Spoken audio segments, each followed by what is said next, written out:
नमस्कार मंडळी, कशा आहात सगळे? मजेत आहात ना? तर नवीन दिवसाची नवीन सुरुवात. आज आहे रविवार. सकाळी 8 वाजताच लाडू बनवायला बसलेलो आहोत. का ते मी नंतर सांगेन. तर ओट्सचे लाडू बनवायचे, त्यासाठी घेतलेले आहेत अर्धा किलो ओट्स. तर पहिले ना ओट्स मी भाजायला सुरुवात केलेली आहे, थोडे थोडे घेऊन पॅनमध्ये. तर चला मी तुम्हाला सांगते मी सामान काय काय घेतलेलं आहे.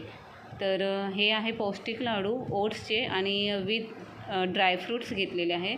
तर हे आहे तीळ, 200 ग्राम तीळ घेतले, 200 ग्राम अळशी घेतलेली आहे आणि 200 ग्राम खसखस घेतलेली आहे. हे पीनट बटर अर्धा किलो ओले खजूर घेतलेले आहेत. हे काजू बदाम मिक्स ड्रायफ्रूट्स आहेत. सुकं खोबरं किस आहे हा. आणि हे आहे सूर्यफुलाच्या बिया. पाव किलो शेंगदाणे घेतलेले आहेत.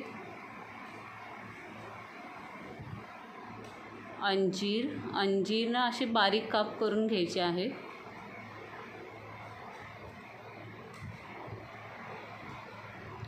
ओट्स इथे कमी गॅसवर भाजून घेते.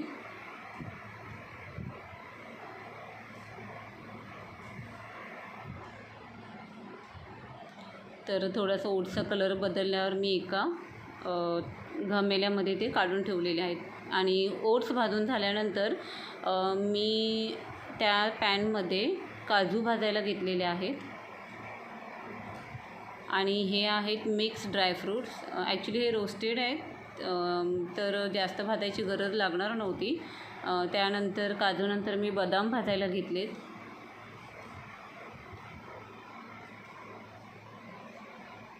ह्याच्यामध्ये ना पिस्ता पण टाकलेला आहे. हे सर्व साहित्य आहे ना ते हलक्या गॅसवर भाजायचं. हे बघू शकता तुम्ही, काजूचा थोडासा रंग बदललेला. पिस्ता आहे हा.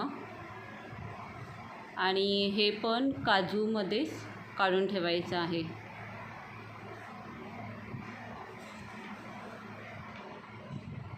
त्यानंतर बदाम उतरवल्यावर त्यामध्ये मी शेंगदाणे भाजून घेते.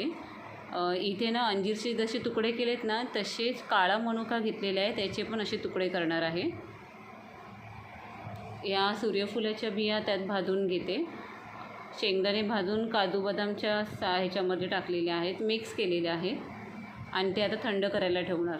हे सूर्यफुलाच्या बिया भाजून आहे, वॉटरमेलनच्या बिया आहेत. तर ह्या आपण त्या सूर्यफुलाच्या बियामध्ये छान भाजून एका साईडला ठेवलेलं आहे. आणि हे खोबऱ्याचा किस थोडं थोडं करून भाजून थोडंसं असं ब्राऊन कलर येईपर्यंत छान असा भाजणार आहे. तर हे ड्रायफ्रूट्स सगळे भाजून घेतलेले थंड व्हायला आता बाजूला ठेवलेले आहे. वहिनींना बसवलेलं खजूरमधल्या बिया काढायला, तर त्या बिया काढायचं काम चालू होतं. हे पीनट बटर, हे पाहू शकता खोबऱ्याचा कलर बदलायला लागलेला आहे. ड्रायफ्रूट्स पण थंड झालेले आहेत. तर हे फॅन खाली मी ठेवून थंड करून घेतो आहे. आणि खोबरंही भाजून झालेलं आहे. अंजीर आणि मनुक्याचे दाणे कट करून झालेले आहेत.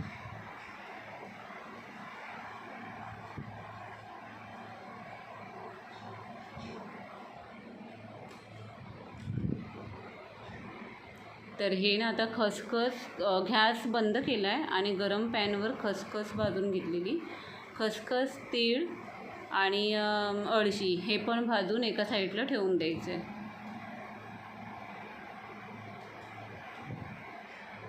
बदामाचे थोडेसे 2-3 तुकडे करणार, कारण ते मिक्सरमध्ये बारीक करायचे आहेत. अखंड बदाम पटकन बारीक होणार नाही, त्यामुळे 2-2 तुकडे करायला घेतलेले. इथे खसखस भाजून झालेली आहे.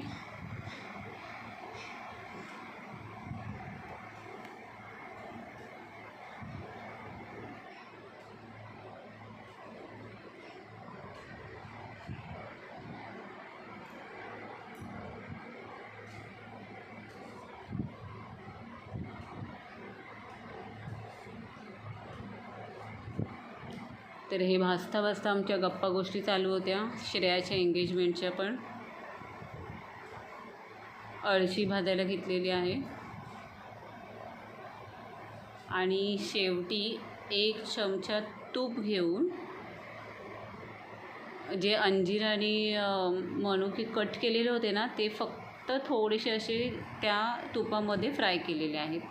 तर आता सगळ्यात आधी मिक्सर घेऊन त्यामध्ये ओट्स बारीक करून घेणार. तर मिक्सरच्या भांडं छोटं होतं त्याच्यामुळे थोडं करूनच आम्ही ते बारीक करून घेत आहोत. ओट्स पटकन बारीक होतात पण ड्रायफ्रूट्सचं थोडं डाऊट होतं. तर हे ओट्स बारीक करून ना हे ड्रायफ्रूट्स बारीक करायला घेतलेलं, पण एकदम बारीक नाही केलं. थोडंसं तोंडालाही लागलं पाहिजे, म्हणजे दाताखाली यायला पाहिजे, त्याच्यामुळे असे थोडेसे जाडसर ठेवलेले आहे. आणि जे अति जाड होते ना ते आम्ही रिटर्न काढून परत मिक्सरमध्ये ग्राइंड करत होतो. तर अशा प्रकारे ना बदाम, शेंगदाणे आणि काजू, पिस्ता हे मध्यम आकारात आम्ही बारीक करून त्या ओट्सच्या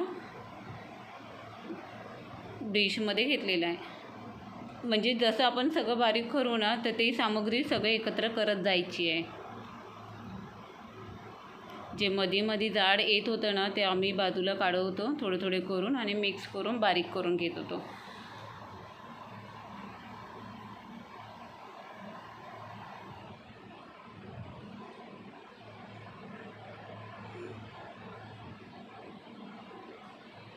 तर काजू, बदाम, शेंगदाणे मिक्स असे बारीक करून झाल्यानंतर ना त्यामध्ये सूर्यफुलाच्या बिया ज्या भाजलेल्या आणि वॉटरमेलनचे सीड्स आणि हे पण एकदम मध्यम आकारातच भाजून घेतलेला आहे. तर हा जो खोबऱ्याचा किस आहे तो छान भाजलेला होता ना तो मी त्यात टाकलेला आहे. तर आता जे ओले खजूर होते ते ओले खजूर बिया काढलेले होते ना तर त्यामध्ये मिक्सरला बारीक करून घेत आहोत आणि त्यामध्ये पीनट्स बटर 1 चमचा टाकणार आहोत. काही जणांना लाडवामध्ये गुळाचं पाक करून टाकतात, साखरेचा पाक करून टाकतात, पण आपण तसं नाही करणार आहोत.